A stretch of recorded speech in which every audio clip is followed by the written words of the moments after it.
இன்று 18/7/2024 காலை முரளி பாப்தாதா மதுவன்.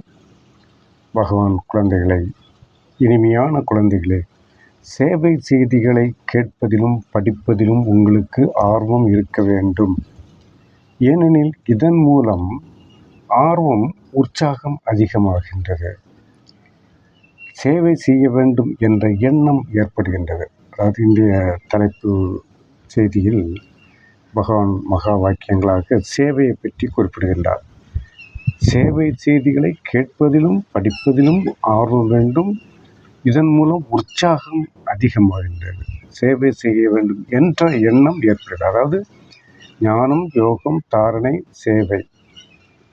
அந்த சேவை, அந்த 4 பகுதிகளில் ஞானம், யோகம், தாரணை, சேவை, கடைசி 4வது பகுதியை முக்கியமாக இந்த தலைப்பில் கொடுத்திருக்கின்றார்.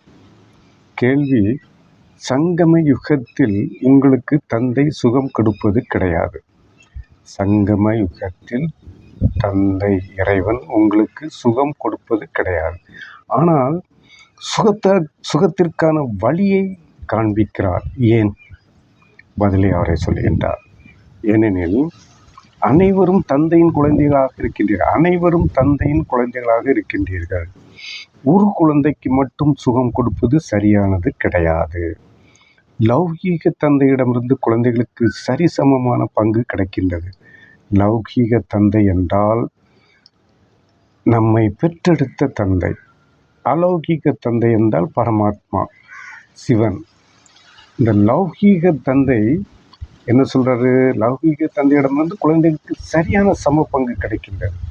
எல்லையற்ற தந்தை பங்காக பிரித்து கொடுப்பது கிடையாது. எல்லையற்ற தந்தை பங்காக பிரித்து கொடுப்பது கிடையாது. சுகத்திற்கான வழியை காட்டுகின்றார். ஆனால் அவர் பங்கை பிரித்து கொடுப்பது கிடையாது. சுகத்திற்கான வழியை காட்டுகின்றார்.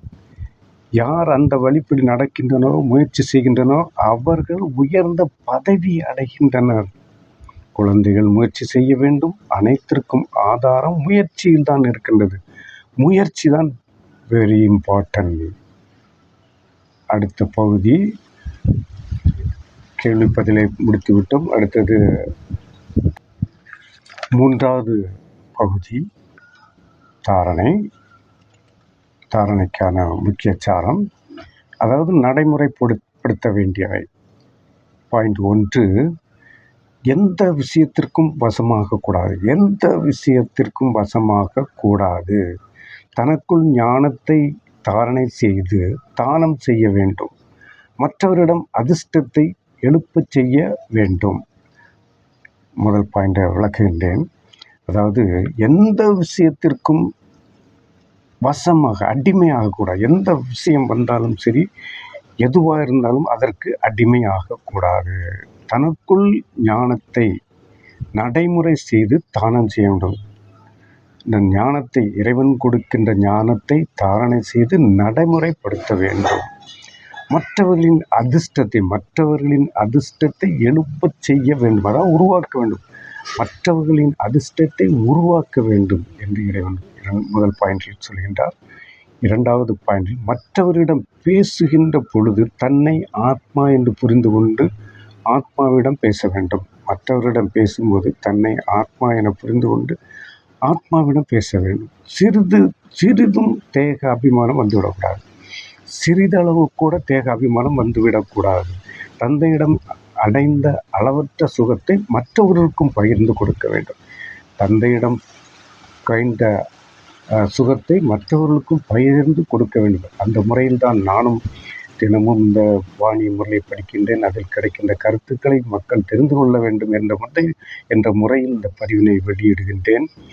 வரதானம்: மனம் மற்றும் புத்தி 2ஐயும் சமநிலையில் வைத்து சேவை செய்யக்கூடிய வெற்றியின் மூர்த்தி ஆவீர்களாக. மனம், புத்தி. இந்த மனம், புத்தி எங்கு இருக்கின்றது? இந்த ஆத்மாவில் இருக்கின்றது. மனமும் புத்தியும் ஆத்மாவில் இருக்கின்றது. நமது உடம்பை இந்த ஆத்மா தான் இயக்குகின்றது. இந்த ஆத்மா இயக்குகின்ற ஆத்மாவில் மனமும் புத்தி சன்ஸ்கார். நாம் மனம் சொல்லும், நினைக்கும், புத்தி செய்ய சொல்லும். அந்த மனமும் புத்தியும் இரண்டையும் சமநிலையில் வைத்து சேவை செய்யணும். நம்ம சேவை செய்யும் பொழுது மனசையும் புத்தியும் சமநிலையில் வைத்து சேவை செய்யக்கூடிய வெற்றி மூர்த்தி ஆவீர்களாக. இதனுடைய விளக்கம், சில நேரம் குழந்தைகள் சேவையில் புத்தியை மட்டும் பயன்படுத்துகிறார்கள். ஆனால் மனம் மற்றும் புத்தி இரண்டையும் பயன்படுத்தும் போது தான் சேவையில் வெற்றியின் மூர்த்தி ஆவீர்களாக. யார் வெறும் புத்தியை பயன்படுத்துகிறார்களோ அவர்கள் புத்தியில் சிறிது நேரம் இறைவனின் நினைவு இருக்கும். இறைவன்தான் செய்ய வைக்கக்கூடியவர். பின்பு கொஞ்ச நேரத்திற்கு பிறகு அவர்களுக்கு நான் என்னும் தன்மை வெளிப்படுகிறது. நான் என்னும் தன்மை வெளிப்படக்கூடாது. ஆனால் யார் மனதால் செய்கிறார்களோ அவர்களுக்கு இறைவன்தான் செய்விக்கின்றார் என்ற எண்ணம் மனதில் இருக்கும். மனதால் சேவை செய்யும் போது பலன் கிடைக்கும். மற்றும் இரண்டும் சமநிலையில் இருந்தால் வெற்றி கிடைக்கும். ஸ்லோகன்: எல்லைக்கு அப்பாற்பட்டு இருங்கள். அப்பொழுது எல்லைக்கு உட்பட்ட விஷயங்கள் தானாகவே சமாப்தி ஆகிவிடும். எல்லைக்கு அப்பாற்பட்டு பரந்த மனப்பான்மையோடு இருங்கள். நம்மளுடைய எல்லைக்கு உட்பட்ட விஷயங்கள் தானாகவே சமாப்தி ஆகிவிடும். மிகவும் அருமையாக இந்த முறையில் சொல்லியிருக்கின்றார். இந்த முறையை முழுமையாக கேட்க வேண்டும் என்று நினைத்தால் யூடியூப்பில் சென்று தமிழ் முரளி என்று டைப் செய்து தினமும் கேளுங்கள். முழு வாணியும் கிட்டத்தட்ட 20 to 30 நிமிடங்களில் படித்து முடித்து விடலாம். ஆடியோவில் கேட்கலாம், வீடியோவில் பார்க்கலாம். அருமையான பதிவு. இறைவனால் சொல்லப்பட்ட மகா வாக்கியங்கள். இன்று குருவாரில் சொல்லப்பட்ட மகா வாக்கியங்கள். இந்த அமைப்பின் பெயர் பிரம்மகுமாரிகள். ராஜஸ்தானில் என்னுடைய தலைமையிடம் இருக்கின்றது. இதில் ஏதேனும் உங்களுக்கு சந்தேகம் வந்தால், கேள்வி கேட்க வேண்டும் என்ற எண்ணம் இருந்தால் தொடர்பு கொண்டு கேட்டு தெரிந்து கொள்ளுங்கள். நன்றி. ஓம் சாந்தி.